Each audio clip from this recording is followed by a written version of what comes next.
I'm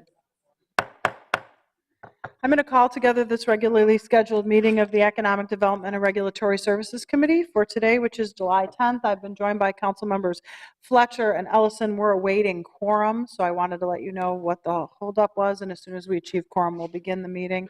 And we're trying to attempt to do all of the items of business before 2 o'clock, where we have a time certain public presentation. So because we have quorum, I'm going to move the consent agenda, which is item number 5, which are the liquor license approvals, item number 6, which are the liquor license renewals, item number 7, which are the business license approvals, and item number 8, which are the business license renewals. We'll also move items 9 and 10, which are the gambling license approvals and renewals.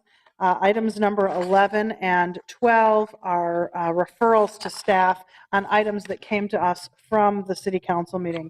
With that, I'll move all of the consent agenda items, which are numbers 5 through 11. Are there comments or questions on the consent agenda? Seeing none, all in favor signify by saying aye. Aye. Any opposed? Those items are approved. We'll then move to our public hearing, starting with item number 1, Pyrus Brewing. Ms. Roberts. Thank you, Madam Chair. The first item is Prize Brewing Company, LLC, doing business as Prize Brewing. It's located at 1401 West River Road North in Minneapolis. They have a current on-sale tap room license with a Class C1 entertainment, Sunday sales, and off-sale malt liquor. The application is to permanently expand the business so it will have a patio area that is located on private property that's immediately adjacent to the tap room. The seating will be for 40 seats, and the hours of operation will be Thursdays from 3 to 11 p.m., Friday from 3 to midnight, Saturdays from 11 a.m. to midnight, and Sundays from 11 a.m. to 10 p.m. They do not plan to have any speakers or entertainment in their outdoor area. There's a public hearing required. Notices were sent to property owners within 300 feet of the residence. We did not receive any responses to this. Inspector Phil Cotterill prepared a report and is making recommendation to approve this license. Are there any questions for Ms. Roberts? Seeing none, thank you for your report. We'll open up the public hearing on item number 1, which is a permanent expansion of premise for Pyrus Brewing at 1401 West River Road. Is there anyone here to speak to this issue? Please step forward, state your name and address for the record. Hi, I'm Alex Jacoby of Prize Brewing Company, one of the owners and the general manager. We are at 1401 West River Road North in Minneapolis. We opened in June 2017. It's been a great year. We've been happy to be part of the community, and we just think that this small expansion of the patio will be a great boon for the business. Great. Thank you for being here today. Thank you. Is there anyone else here to speak to this issue? Anyone? Anyone? Seeing none, we'll close the public hearing. Councilmember Ellison. Madam Chair, I move to approve this item. Item number 1 has been moved for approval. Further comments or questions? Seeing none, all in favor signify by saying aye. Aye. Any opposed? That item is approved. On to item number 2, Ms. Roberts. Thank you, Madam Chair. The item number 2 is for Starbucks Corporation, Starbucks Coffee number 49134, which is located at 4712 Cedar Avenue South. The application is to extend the operating hours for their existing restaurant license so that it can open earlier than the hours that are allowed. And the hour that they'd like to open is in the morning, which is 5 a.m. So it would be that they would be opening regularly 1 hour earlier in the morning to serve coffee. This application had been reviewed and a public hearing is required for that expansion. Public hearing notices were sent out to property owners and residents within 300 feet of the property. We've received no responses, and lead license inspector Jennifer Baird is making recommendation to approve this expansion. Are there any questions for Ms. Roberts on item number 2? Seeing none, we'll open the public hearing on item number 2, which is an extended hours license for Starbucks Coffee. Is there anyone here to speak to this issue? Anyone? Anyone? Seeing none, we'll close the public hearing. Councilmember Fletcher. I'll move approval. Approval of item number 2 has been moved. Further comments or questions? All in favor signify by saying aye. Aye. Any opposed? That item is approved. We are on to item number 3, which I do not believe, is that a Ms. Roberts item? All right, we'll take you again. Thank you, Madam Chair. Yes, the item number 3 is an amendment that is before the council today to consider. There's a report that's been submitted for review on the specific ordinance language, and I'd just like to speak briefly about what the need is and speak specifically about how this is going to help small businesses in our Minneapolis area. Sometimes city ordinances are not as innovative and creative as our emerging businesses. It's a good thing that the City of Minneapolis staff and City Council have a touch of creativity in them, especially when it comes to being innovative for our small businesses. The Business Licensing Division was approached by Nicholas Campbell from the innovation team about a year ago with this idea of having a pilot or a probationary period for small businesses that have innovative ideas. This idea came to him as he was talking to small businesses that saw this permit as an opportunity to address the hurdles that some of our businesses are facing. Nick shared with us that emerging businesses need a mechanism to pilot their concepts and to not get that flat, no, it's not allowed, when they're approached when they approach the city with a new concept. So the nuts and bolts of how this might work, if approved, is each emerging business would need to apply for a permit. No variance is going to be allowed for alcohol or food laws. Staff will then make a recommendation on that emerging business application, and it will come before this committee. Conditions may be placed on the permit, and if there is a liability or a safety issue that's presented from their operation, the permit can be revoked. Staff will have a year to evaluate the operation of that emerging business and recommend ordinance amendments. For example, should we allow retail food trucks to operate in the city of Minneapolis? And if we saw that retail trucks had the same positive impacts as our food trucks have had in moving small businesses from a mobile area into brick and mortar, we may consider after a year that that's a worthwhile thing for us to change. I'm excited about how this permit will help develop the relationship that my division, business licensing, has with the small business team. Zoe, Teal, Swato Abdi, and Angie Early are here, and they may talk about the contacts that they've had and been able to track and log about how when we work closely together, having the experiences of this doesn't quite work with any of the things that we have right now, but I still want to pursue this application, how it can enhance and our already positive and supportive and innovative business climate that we have in Minneapolis. In fact, I think as I look out, there's a few that are here that may want to share those experiences with us during the public hearing. The ordinance would require public hearing notice, and those notices were sent out to neighborhood and business associations. We've received no responses to this. I'm available for questions if you have any. Are there any questions for Ms. Roberts? Councilmember Fletcher? Thank you, Chair Goodman. Ms. Roberts, I just want to clarify. So most businesses that get started don't actually require any kind of license or business permit, right? So this is only for businesses where there's some sort of either use of the right-of-way or some sort of public health implication where we would think that we would require a license. But it feels like a little bit of a challenge to think. I'm just trying to conceptually understand which businesses would have to, and sort of what's a good example use case. I guess the retail food truck is, the retail truck is one potential example.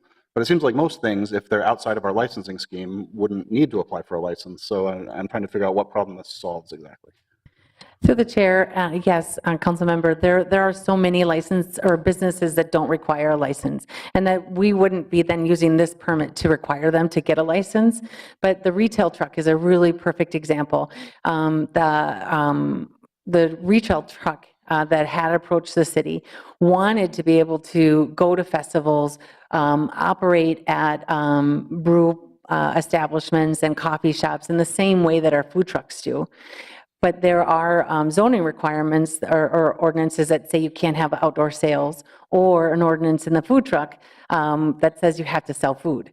And this business didn't want to do either one of those things, but wanted to operate in that same manner. So I think that we will see businesses and business ideas that will be more similar to that. Another example that we've had is maybe a tour guide service that may also use our public streets to convey people. And so it's maybe a blend between a taxi company or an Uber company or some other kind of company, and they just don't quite fit in that square peg. Councilmember Fletcher. And I'm glad you mentioned Uber, because I think that's the other question, is that one of the things I want to make sure I understand the timeline of, so a business has an idea. And what we've seen more and more is startup companies just launching, as we saw this morning, for example, with scooters. So I'm sort of wondering how this ordinance interacts with these sort of disruptive tech startups that are just coming in and introducing a new business model that we think we probably do need to regulate. Through the chair, yes, that's a great question. And there's something very specific in the code that says that we are trying to support the emerging small business. So we use the same definition that the council has used before about what is a small business. So as you were saying, those bigger companies that just kind of come in and say, you know, this is what we're doing, that would not be what this would be for.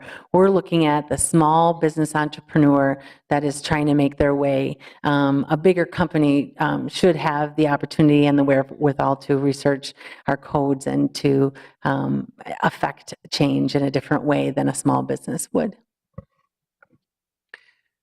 So perhaps the innovation team where this originated might want to say a few things, because this is all about innovation and doing things differently. And then we'll open the public hearing. Hi, Chair Goodman, members of the committee. Zoe Teal, currently manager of the small business team, and I have been with the innovation team in the past. I know this was an idea where Chicago has something called innovation lanes, and I think that they use it a little bit more broadly to encompass food businesses as well and have a few more licensing requirements. But really this was an idea to say, hey, this business doesn't fit in any of our boxes. How can we provide some kind of safety of regulating this new business without completely shutting it down before it has a chance to start? And so it was an idea that came to us, I think, initially with a business that was more food or beverage related. And it sounds like that's not where we're starting, but is the same concept of if you've got an idea, we can at least say maybe before we get to no or completely overhauling ordinances for an individual. From the small business team, we've gotten a few different inquiries that when we looked back, when we talked to those entrepreneurs, we had to say, yeah, you really can't operate your business in Minneapolis. The current rules and regulations wouldn't allow for you to do your business. So far, those that we think may fit with this new emerging business permit are also in that model of mobile services and retail. But the nature of it is we won't know what kinds of businesses folks have ideas for that they want to use this for until it's a viable option and they know that there may be a path forward. So we do have one of those folks who's contacted our team here today. I'm not sure if there are others. But just to say this allows a little bit of flexibility to say, let's try something and see if it works before either shutting it down or rewriting everything to accommodate. Great. Well, thank you for being here today. Yep. We're glad you're back. Thanks. This is a public hearing on item number 3, which is a passage of an ordinance amending our code to approve an amendment to add a fee for innovative and small businesses pilot program. Is there anyone here to speak to this issue? Please step forward, state your name and address for the record. Hello, my name is Amy Apt, and I live in Uptown, Minneapolis. What is your address for our record? 3208, is this private? Grand Avenue South, Minneapolis, 55408. So I am the owner and founder of Majoli Marché Mobile, And it's kind of a mouthful, but it's the Twin Cities' first mobile French market. And we sell primarily pick your own flowers, but things like candles, soaps, Turkish towels, and local handmade goods. And it's because of this opportunity that we were actually able to launch a handful of weeks ago. And in this short amount of time, we've already received rave reviews from the city of Minneapolis, from everyone we come in contact with. There's just widespread enthusiasm. So we are super fortunate to have this opportunity, but I feel like at the same time, the community is just embracing something just like this. You know, we sell pick your own flowers, which bring joy to people on the streets, and it's such a fun experience for my company, but also for the community of Minneapolis. And I do have a couple photos. I feel like the mobile flower truck kind of speaks for itself as well, so I'd love to share those. We'd love to see that. So what you need to do is, well, I'm not sure how that's going to work. Yeah, we'll try that.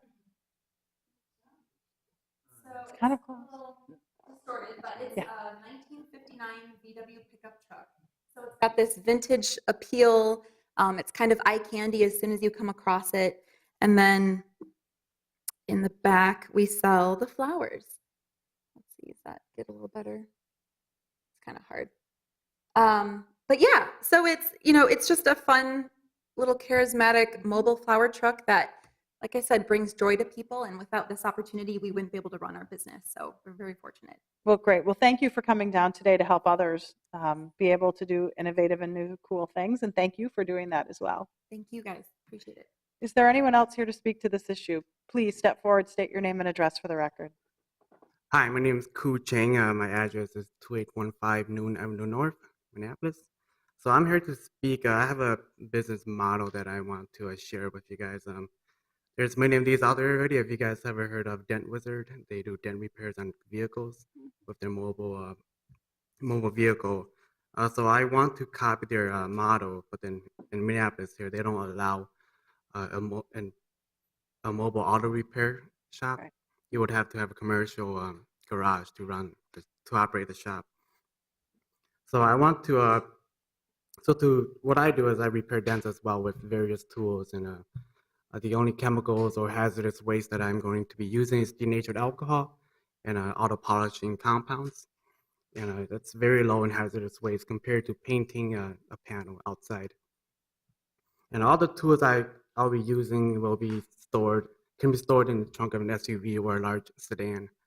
And what I'll do is my customers, I will be going to them in my mobile shop, and I would do repairs on their premise. What this can do is it'll help drive the young entrepreneurs to start up a business without having the large startup cost to opening up an auto repair shop. So if you consider this, this is a great opportunity for all of us. It'll probably, as of right now, you all may know that many people do repairs in their garages. And if we allow this to happen, it's easier to start up businesses for mechanics and auto detailers, and it'll catch the cash flow for our economy so we know where all the money is going. Thank you. And thank you very much for being here today. Is there anyone else here to testify? Please step forward and state your name and address for the record. Hi, Hi. my name's Dawn Yaramovich, 4733 Humboldt Avenue South, and I'm an old entrepreneur. I just found out about this meeting today, so I don't really have a prepared thing, but I'm trying to open a first market business right now in Minneapolis, and these are just 3 of the license applications I've started with because nobody knows what I am. So there's a lot of this, and everyone's been really helpful. So it's not them. But again, I agree with both the guys who talked before me that, if we want to be cutting edge, if we want to do stuff that, cities our size should be doing, that we need to have some more flexibility in terms of licensing and giving some of these businesses the opportunity to do something new. And with mine, it's incredibly capital heavy. So having to chase around all this stuff while I'm trying to chase down money and grants and all that kind of stuff, it would just be so much easier. Again, my business is a little different than these guys, but I think you guys are getting the message That's that great. we could expedite it a little bit. So And we should. Thank you. that's all I want to say. Thank you. Thank you for being here today. Is there anyone else here to speak to this issue? Anyone? Anyone? Seeing none, I'm going to close the public hearing and move approval. Does anyone have anything they'd like to say about this? If not, I do want to say what I hear and I see more than anything in my ward is that the smaller businesses, they follow the rules. And then when the rules are not clear, it makes it more difficult. But some of these big businesses, they don't care about the rules.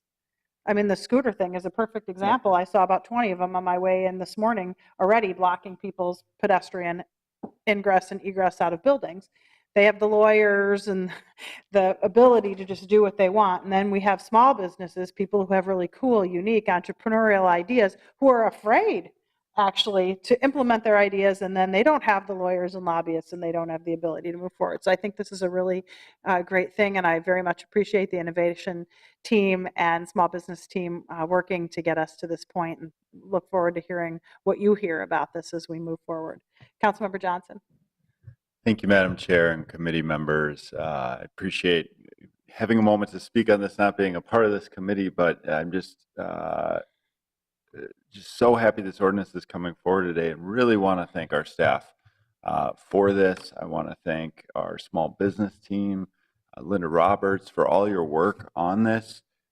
This is exactly what we were thinking of with the small business team. One of the critical roles was not just to help navigate through businesses through our existing regulatory process, but to really hold up a mirror to the city processes and to do that evaluation and reflection on where do we have opportunities to make our city more friendly for our small businesses. And so this is just one of, I expect many ordinances that will come out of that work, but I'm just so appreciative of the day-to-day efforts and manifested especially in today's action to try to make our city better for small businesses. And also a big shout out to our small business owners today. Thank you for doing business in Minneapolis and for working with the city in partnership to try to make it easier for others that come behind you as well.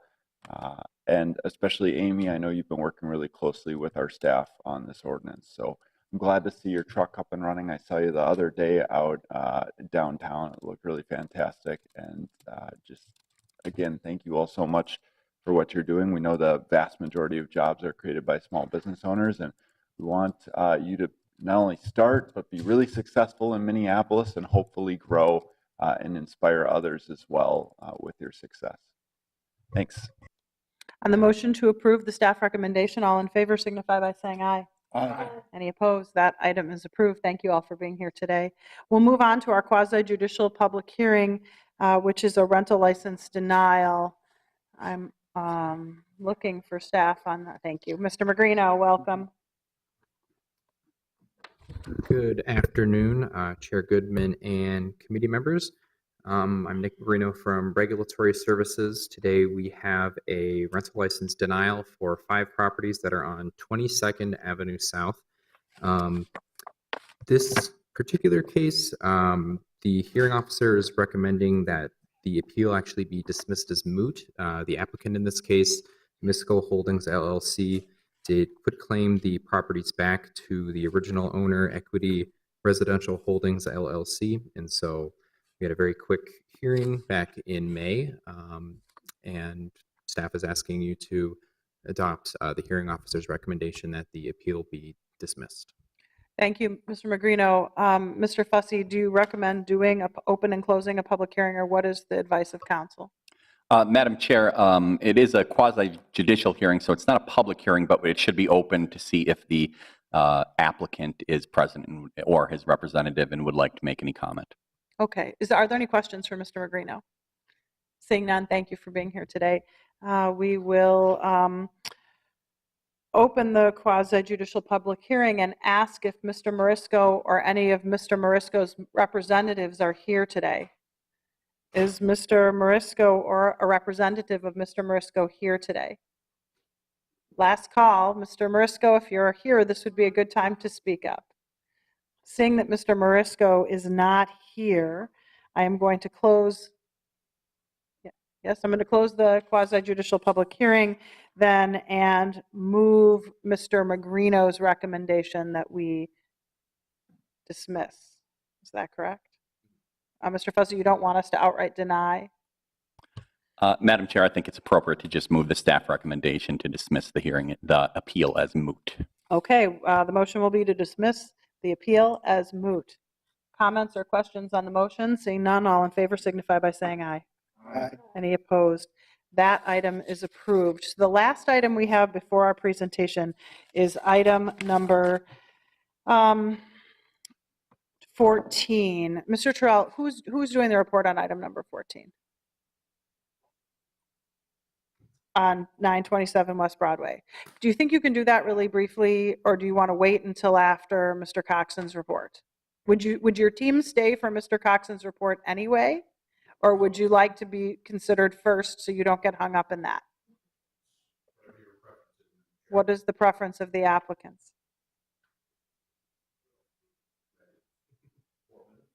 You want to just do it right now? Is that all right with Mr. Coxon? Is that okay with you? Okay, great. We'll go ahead and move on to discussion item 14 then and ask Mr. Terrell for his report.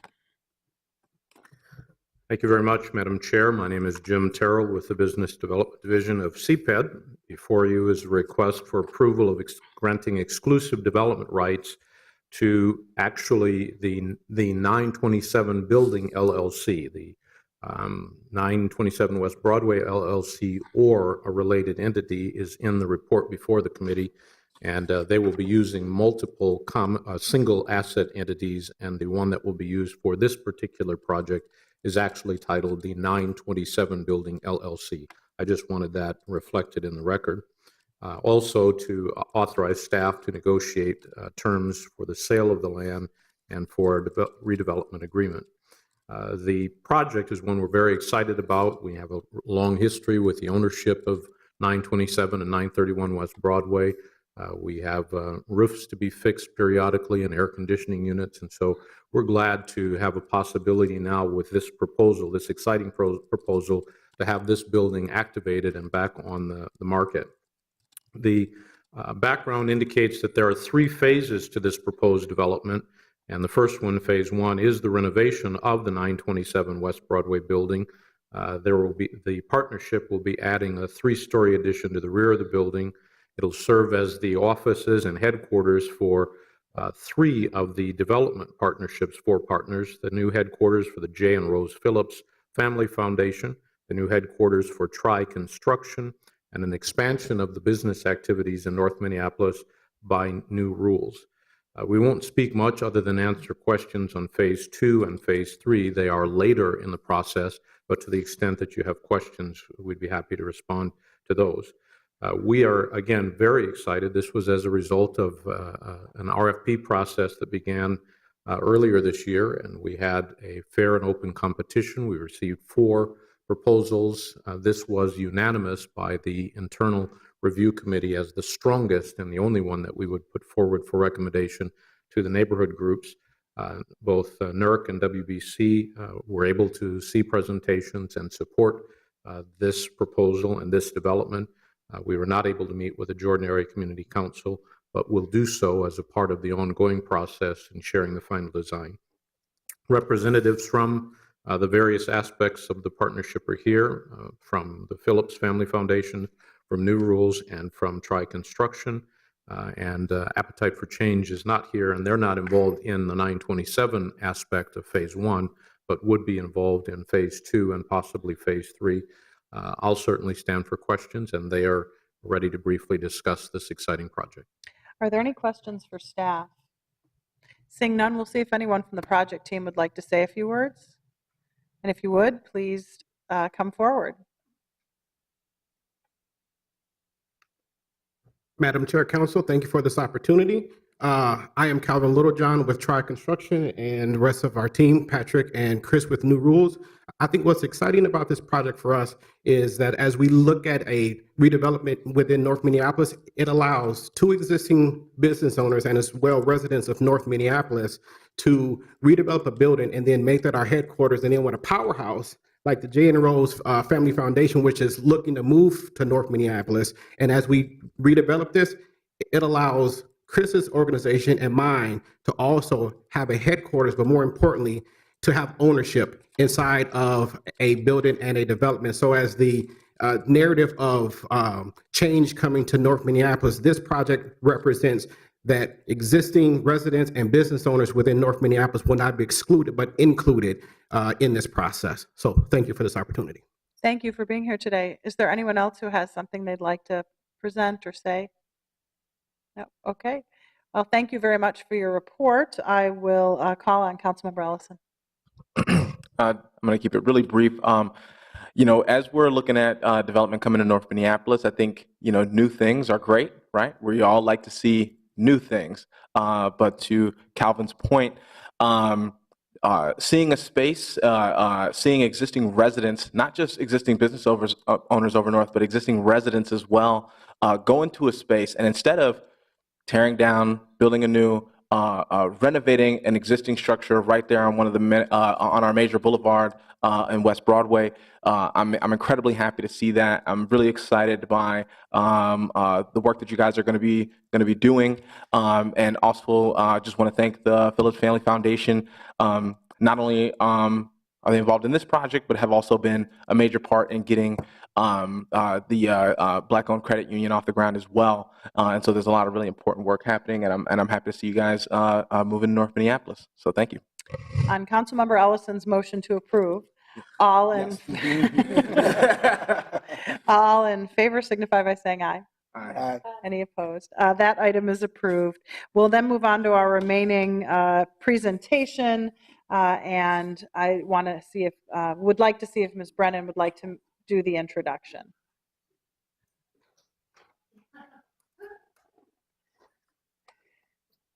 Thank you, Madam Chair, members of the committee. Madam Chair invited Michael Coxon with Fagery to come here and talk to the committee about lessons learned in a tenant remedies action filed on behalf of tenants living in two different rental portfolios where the city initiated rental license revocation. So without further ado, Well, if he's going to talk about the policy for their expenditure of NRP funds, I'll be really impressed. That's what this says. Oh, sorry. We could talk about the lack of Sorry. affordable housing money coming in from NRP. And since Mr. Coxon is on a neighborhood board, he probably understands that, but.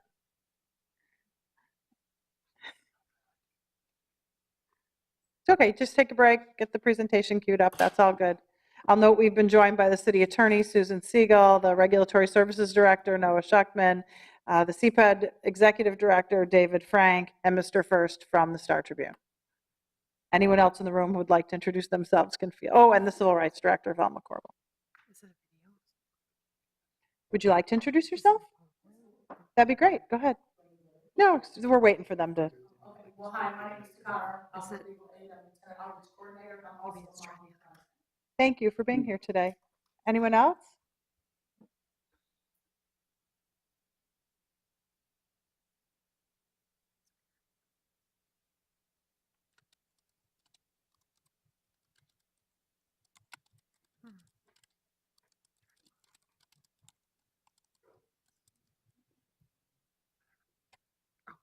Oh, no, that's not it.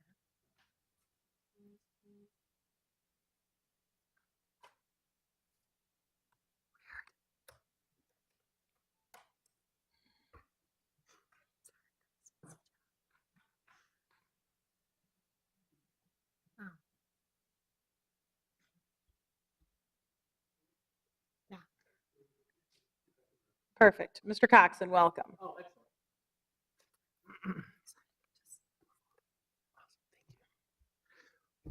Madam Chair, members of the committee, thank you for having me today.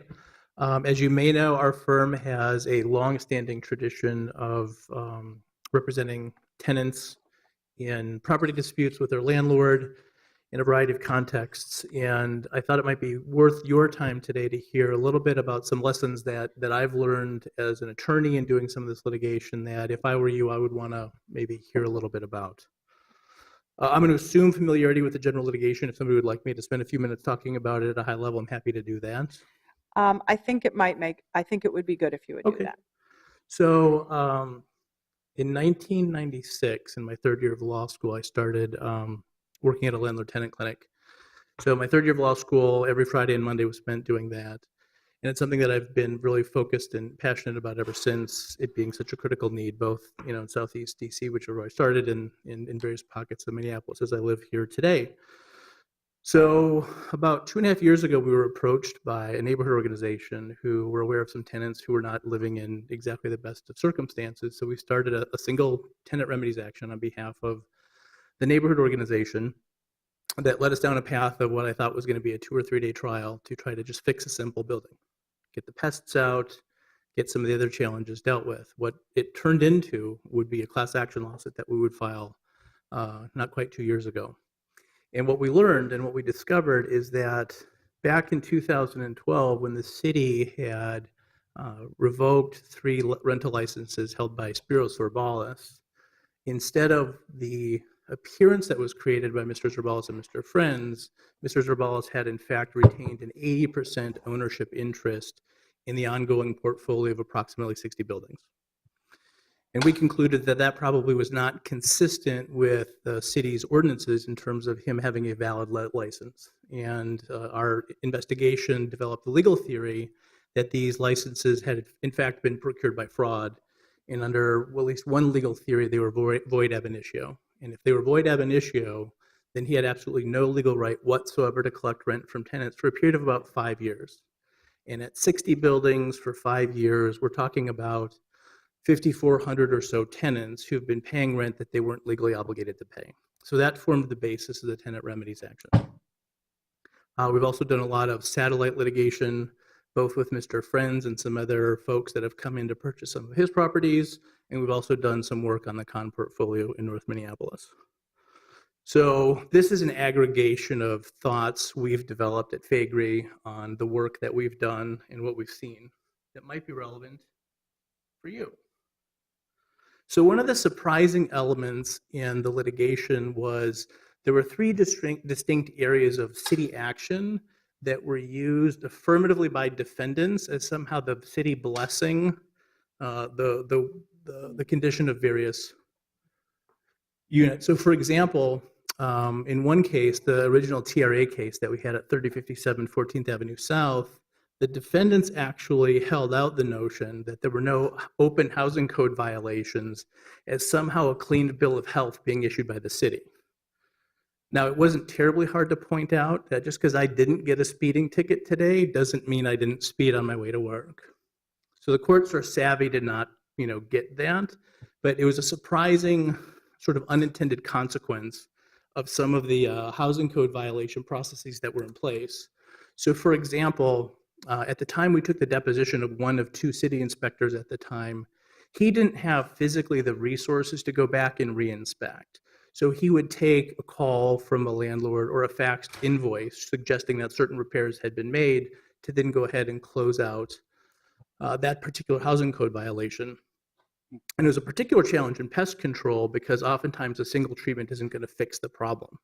And so an unscrupulous landlord would be able to use a relatively low-resourced inspection department to game the system a little bit and do the very, very minimum. Not do what's required under the law, but do what the city will make him do. And I know that a lot of these things are different now. I know there's budgets for more inspections, and I know that the regulatory services folks have made a lot of improvements and refined analyses in the past 2 years that we've been doing this. So this is not necessarily current and applicable to the current regulatory structure. The second area was there's this period of time when the city first announced that the Friends licenses were going to be revoked, and then the sort of ultimate finality of that decision through appeal, et cetera. And so the city was naturally careful in how they talked about the status of the licenses during the period of that litigation. And so notice had gone out to the tenants, and because our lawsuit actually went to the heart of whether these licenses were valid or not, when this particular notice went out to the tenants, it said, no, these licenses are valid. Now, As I read between the lines, it's more along the lines of, no, this is still your landlord. We're going to keep this business operating until it's all over. But certainly the city's not taking a position in our litigation that somehow we were wrong. But of course, the defendants tried to use that as if that's exactly what they were trying to do. And then the tiering system that came out recently had an interesting byproduct. So as I understand the tiering system, and I know the algorithm has been modified over the years, it's really meant as sort of a prioritization and a focal point for red flags. But because of the enormous number of buildings that were still in the Tier 1 system, the defendants used that again as a clean bill of health from the city, as if they were running a great operation. And our experts certainly differed with that conclusion. So I think the takeaway from these three lessons is, are we using legal language in describing certain things where maybe we could use a different nomenclature so we don't kind of confuse areas of the law? Something to think about. As the committee is probably well aware, property transactions are often used to obfuscate ownership, and because you don't have very many public filings for ownership of LLCs and you can structure things in a web of shell entities, you can get away with quite a lot if you're otherwise a bad actor as considered by the regulatory department. And I know that the city's made a lot of strides in affirmatively asking for disclosure of ownership and affidavits that would have a legal impact down the road if they wound up not being true. One of the things that we've been wondering about, and I'm not here to make any policy suggestions at all, but really to ask the question. Oftentimes in a market transaction for fewer than 4 units, there's an automatic inspection and there's a list of things, like a punch list of things that need to be done for this transaction to move forward and for the licenses to be granted. One question we have just to pose is there any reason not to do it for the larger residential units as well, where you have an opportunity to recover the inspection fee, so there's no real out-of-pocket cost to the city, and you can leave it to the buyer and the seller to figure out who's going to pay for what that may not be in compliance with the code. A market transaction could clean up a lot of code compliance issues that nobody really may be paying attention to. Something to think about. Okay, so one of the things that happened recently is the city's taken a much more proactive position on doing tenant remedies actions and other statutory remedies that are available under Minnesota law. And I think that's great because in a lot of instances, you've got most of the folks that we've been representing, which are these statutory neighborhood organizations, which have certain limitations. Number one, there aren't that many of them. And there are geographic restrictions on their ability to step in place of one or more defendants or to actually vindicate the needs of the building. Obviously, the city isn't so constrained. They have great standing to come in and just do that. Individual tenants oftentimes don't know what their rights are. They don't know what the housing code is necessarily going to provide them. They're not going to necessarily have the resources or the know-how to implement their legal rights. Obviously, the many barriers of court that people of low means may have. Specifically, in one of the TRA actions we brought out of the Friends portfolio, there was an administrator appointed, but the referee in that case didn't give building-wide relief to this disgorgement theory of not having a valid rental license. So that's a barrier that particular, actually 2 tenants faced. In the 3057 TRA, our client, IX, was able to obtain rent abatement for everybody. And so you're subject to a lot of differences depending on what's going on in a particular case.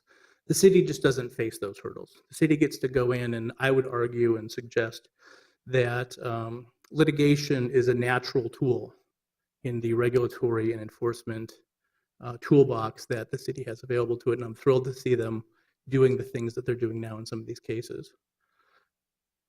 Sort of geek out a minute, there's really not a standing challenge. Neighborhood organizations need to get written consents by a majority of the tenants in a building. The city can just file because they're the city and they have the enforcement standing to do that. The city isn't constrained about individual damages or challenges. They can look at a global portfolio and certainly the building itself.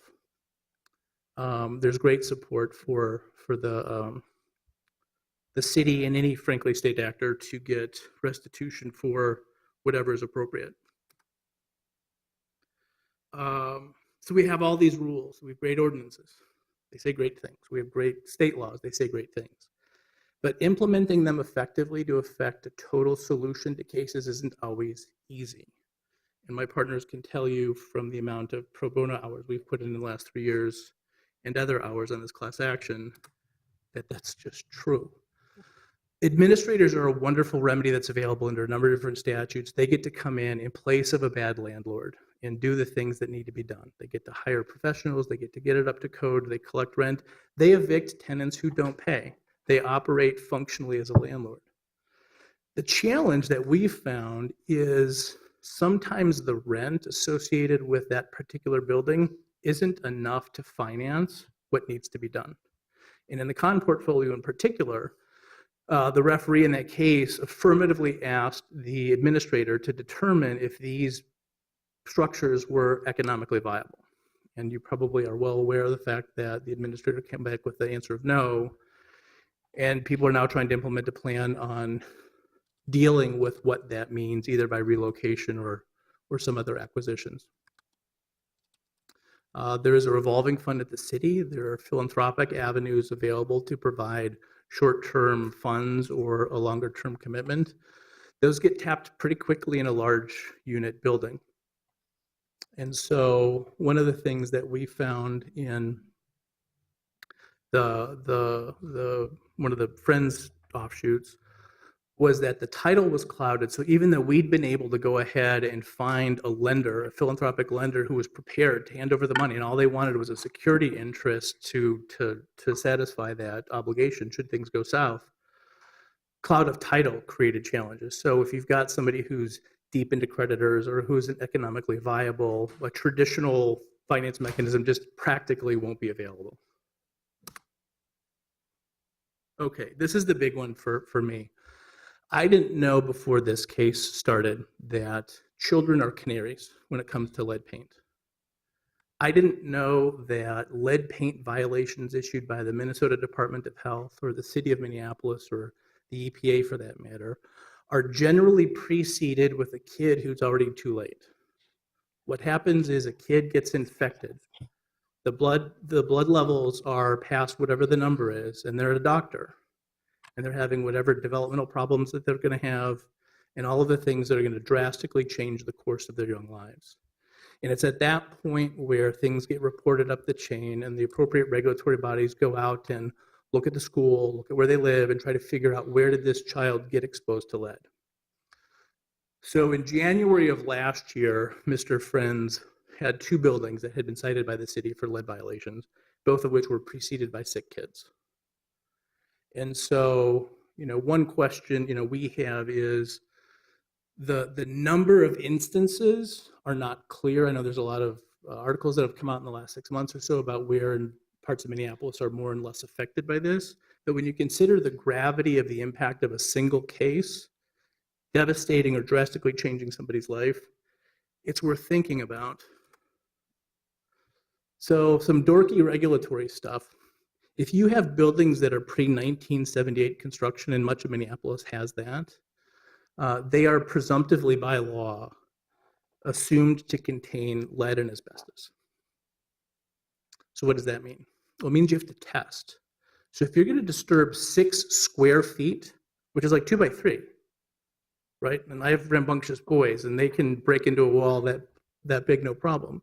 If you're going to disturb that much or more of a wall or other structures, you have to test to see if there's lead paint or asbestos present.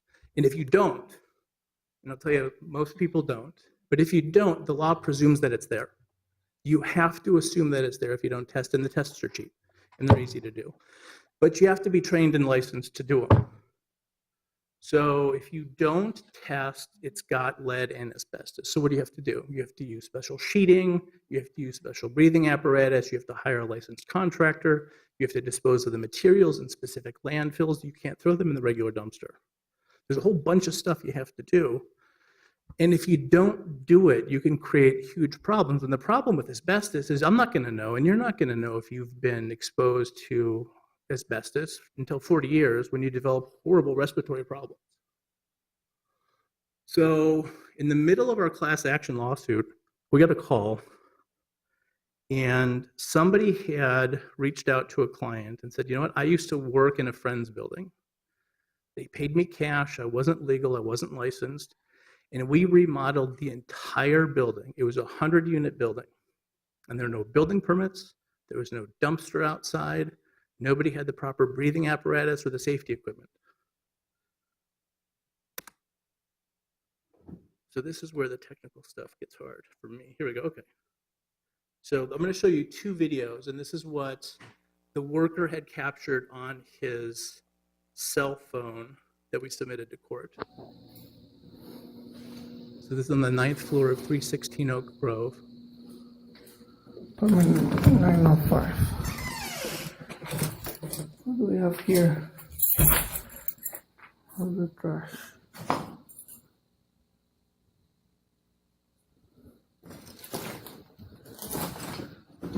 We have all the trash in one. We're taking down walls, we're closing doors. That's eventually affecting the structure of the building, of course, 'cause we're taking walls down without even looking if it's important or not.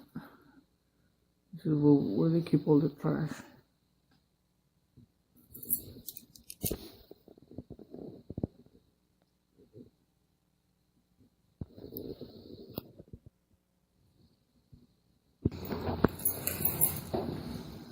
This is another apartment.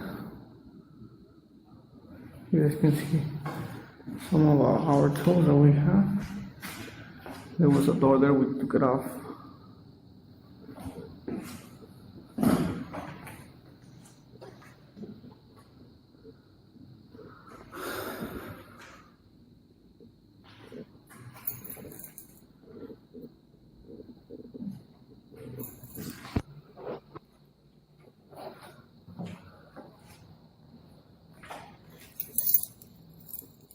You can see this floor has asbestos. It's 9 by 9. So we're doing demo without a permit. We're working this.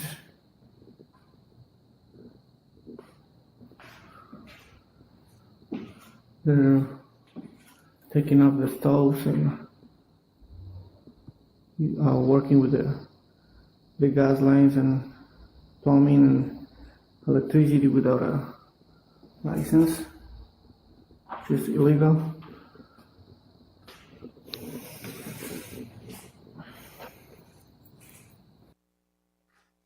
So you remember that I said that they didn't have permits and they didn't have dumpsters. Well, we now know where they kept the refuse and the things. And I think we can agree that that was just down to the studs.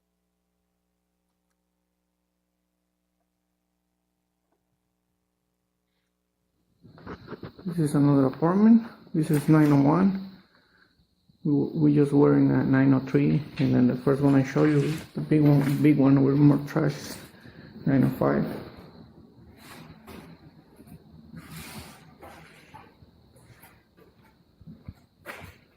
So this is, we cut this off, it was a door, you can see right here. And again, we're doing this with no permits. We used all those, so. Okay, so no permits. I will say that in discovery, we asked for any testing data that was ever done for this building, because as I said earlier, if you don't test it, the law presumes and charges you with the expectation that there's lead and asbestos here. We got 0. Our experts reviewed the video and concluded that this presented significant health hazards. Their expert agreed. Part of what they did is they got a building permit to replace 100 20-minute fire doors in the building at an expected cost of $47,000, not for what we see in these videos. So I forwarded the video to a city official, and the response I got back was, This is the building permit that exists. It's got a $47,000 scope to be dealing with doors. I don't know that I agree that the scope and value seem to be consistent with what was viewed in the videos. My understanding is the renovation costs to this building was in excess of $1 million, not the $47,000 that would show up on the work permit. They did some drive-bys, they didn't see any activity. That was the point. The entire point of this operation was to prevent the city from discovering that this was going on, depriving the city of building permit fees, depriving the state of increased property tax fees. We can go on and on and on about that. The challenge isn't that that happened and it was a lackluster response from the city. The challenge is who's supposed to be on top of this? Because the EPA has a bunch of stuff on it, HUD has a bunch of stuff on it, the state does, the county does, and the city does. So I come to you with something that I would just ask about, as we know that this creates such a huge health problem. And there's not a clear set of inspectors, certainly at the city level. We've interviewed one of them. He doesn't have training in this stuff. Most of the people performing this kind of maintenance work in the city aren't necessarily going to be trained and licensed. And the question is, how do we do a better job of policing that? Because the health consequences are just so great. That's really all I have today. Happy to field questions or have whatever discussion you'd like. Thank you, Mr. Coxon, for being here today. And we've had many conversations about this, so I think it's really important to just air what we know so we can figure out how to move forward. I'll say that I'm going to suggest at the end of any conversation that we have, I'm already working on the one of the issues, the truth and sale of housing for buildings of 4 or greater, and I've had an opportunity to talk to staff about that, as well as I've been working on the TRA issue for quite a long time now, and we're making a lot of progress on that.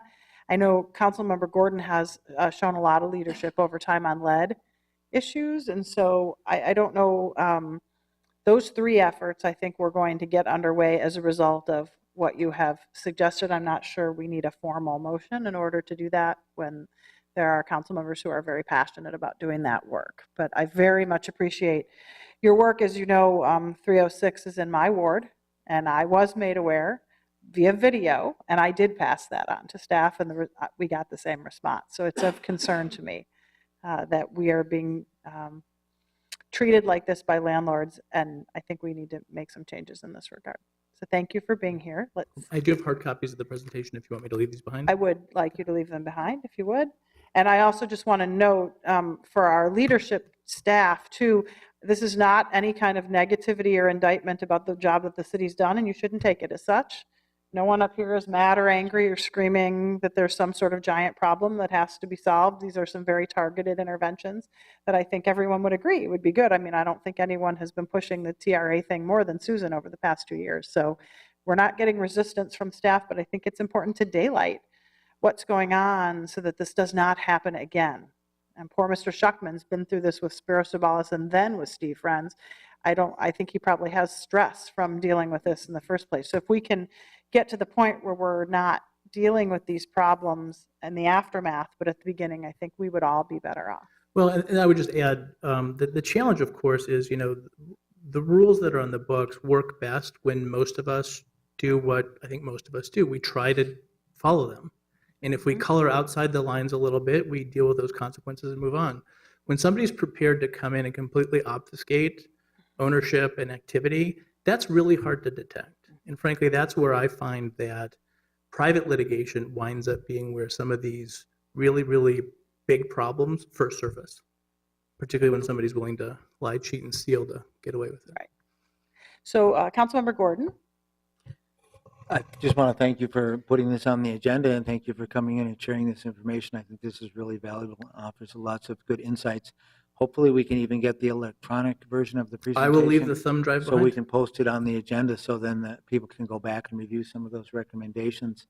One of the things that's going on here a little bit, I think, is that it's the health department and our health inspectors who are most experts in lead and what to look for and what's going on, and it's hard for them to always get in buildings. A lot of times we have to find out a kid has high blood levels before we can even start bringing in help and support. And so I think there's an opportunity here for us to have some cross departmental conversations about what do we do. And I love the idea of trying to get in there at the point of sale. I think that's really significant, and that's an opportunity when we could do a lot more. And I hadn't really thought of that until you raised that earlier in the presentation. So I appreciate this, and I think it's given us a lot to work with. Thank you. Councilmember Fletcher. Thank you, Madam Chair. I also want to thank you for putting this presentation together. This was very informative. I've been thinking a little bit about one of the things you talked about that's obviously one of the things we should take very seriously, which is what's the city doing that's actually making it harder, in these litigations. I thought that was a really interesting kind of way to open this. And I was trying to picture what I think is very challenging to come up with language that's both clear and not accidentally stating something that we don't intend to state. So can you give us an example, or have you sort of thought about how you would have preferred we communicate some of the examples that you gave? Sure. I think it's because I don't want to create an unrealistic expectation for staff, but at the same time, if there are specific things we could be thinking about, I think it's useful. I can't even tell you that the city was aware of our legal theory when that notice came out, right? Mm-hmm. So I don't think that was even a thought. So I would have said something like, this business will continue to operate until further notice through the appeal period or whatever the city's position was going to be. When Zorbalis' license revocation took place, the city stayed enforcement of the revocation through the full appeal to the United States Supreme Court. So he was allowed to continue to operate for a little over 2 years after the original revocation took place. So you're dealing with a big chunk of time where there's probably some uncertainty with tenants and what's going to happen and when's the appeal going to come down. I think speaking to tenants in less legalistic form would have been a simpler solution, but I wasn't in the room and I don't know who knew what. But I think the tiering system is something that surprised me too, right? I'm tier 1. I don't know what that means. So I had to call the city and figure out what that meant. And as it turns out, not a ton. It means you're not on the naughty list. You're not on the radar for that yet.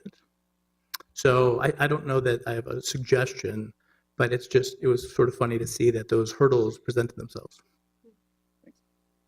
Councilmember Ellison.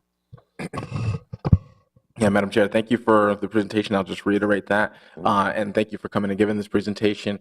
There are a number of us that are on the council that are working on tenant protections to figure out how we have this happening less and less. I think a lot of tenants have led the fight in advocating for themselves, which I think is how it should be, but also, unfortunate that they're put in that situation to advocate for themselves. One of the things that sort of comes up in conversations as you start to talk about, what could tenant protections look like, is this idea that, Sorbalis friends, Michael Khan, this is not really happening on, any kind of scale. That's like far outside of just a handful of names that we could probably list off on 2 to 4 hands. But I'm skeptical of that. I don't think it is totally out of control, but I wanted to know from your experience in dealing with this, do you think that there's much more that is not being revealed that we're not catching? Or do you think that, sort of the names that bubble to the surface are the ones that are the main perpetrators?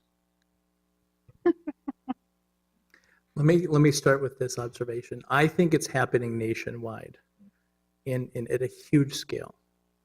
And I think people who are not native English speakers, who may be in poverty situations, who may not have legal documentation, who may have all kinds of personal challenges, they are very vulnerable and subject to being pressured into accepting whatever it is they're given. And one of the corollaries, I think, to your question is, and this goes into the market transaction ordinance as well, is how did these get so bad? Because it didn't happen overnight. And one of the things I struggle with, and I don't have a solution, but one of the things I really struggle with is how do we get property owners to treat this asset the way the code and the ordinance is really expected to be treated? Because once you cross a threshold, you're in the con situation where you can't fix this for any reasonable amount of money. It just can't be done. And so I would say that to the extent the system can make those declinations less dramatic, it almost won't matter how nefarious certain people might want to be. Because as long as the conditions are what the tenants are paying for, bad intentions will hopefully not matter much anymore. It's not a great answer, but it's an honest one. Yeah, thank you. Further comments or questions? So the reason I'm really into this whole issue of truth and sale of housing is because the market would have to fix the problem prior to the time that the sale happened. And I think that that puts us in a position to do something important that doesn't cost the taxpayers anything, but saves taxpayers money because they don't have to worry about fixing it up down the road.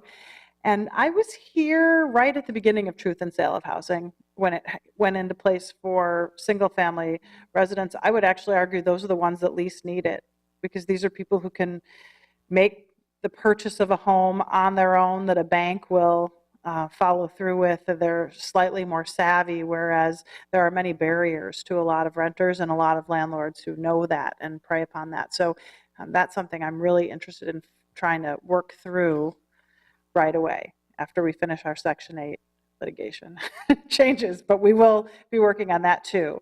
Because I think what I've seen in some of the transactions that are troubling in the various litigation is people are looking at it not as an asset purchase and not a condition of property. There's not appraisals that are going along with this. You're not getting a lot of conventional financing. You're looking at cash flows. Mm-hmm. And how much can I keep that cash flow going until somebody may come knocking?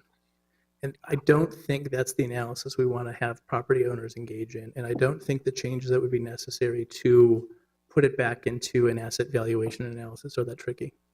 Well, and then you get into the whole issue of this kind of stainless steel kitchens and minor improvements, which also jack up rent, which makes the situation worse for the existing tenants too. So there's a whole body of work there that I think we need to think about. That takes us in a whole different conversation.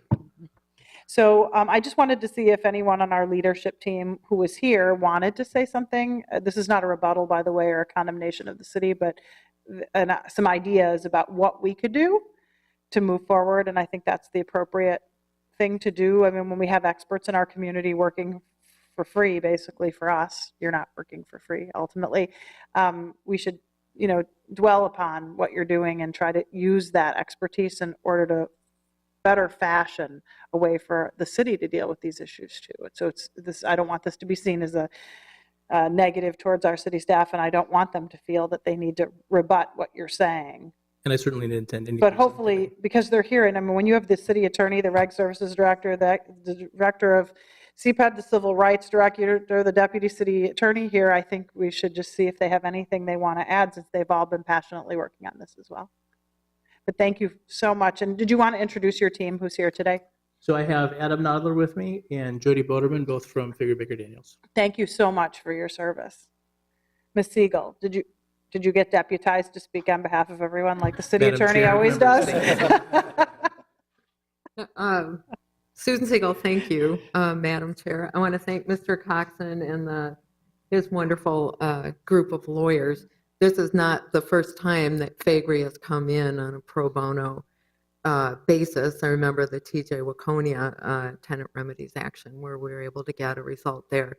We have learned and grown a lot over the last few years, and our eyes have been opened. And the 3 strikes ordinance was already in ordinance when I became city attorney. It's like, we've got this sledgehammer. And I think we sat back on our laurels a little bit and said, we've got this sledgehammer, we're going to use the sledgehammer. But I think we've come to the understanding, and we've worked hard with Mr. Schuckman, living through this whole experience and learning from the work that FAGRI has done in connection with Steve and Friends, and the headaches we've had with Zorbalis and Khan, in realizing that a sledgehammer is a sledgehammer, but it's also a sledgehammer. And so if we can earlier on use some more delicate tools and use tenant remedies actions and try to keep the housing stock from deteriorating to the level of the Khan properties, for example, where it's uneconomic then to repair them.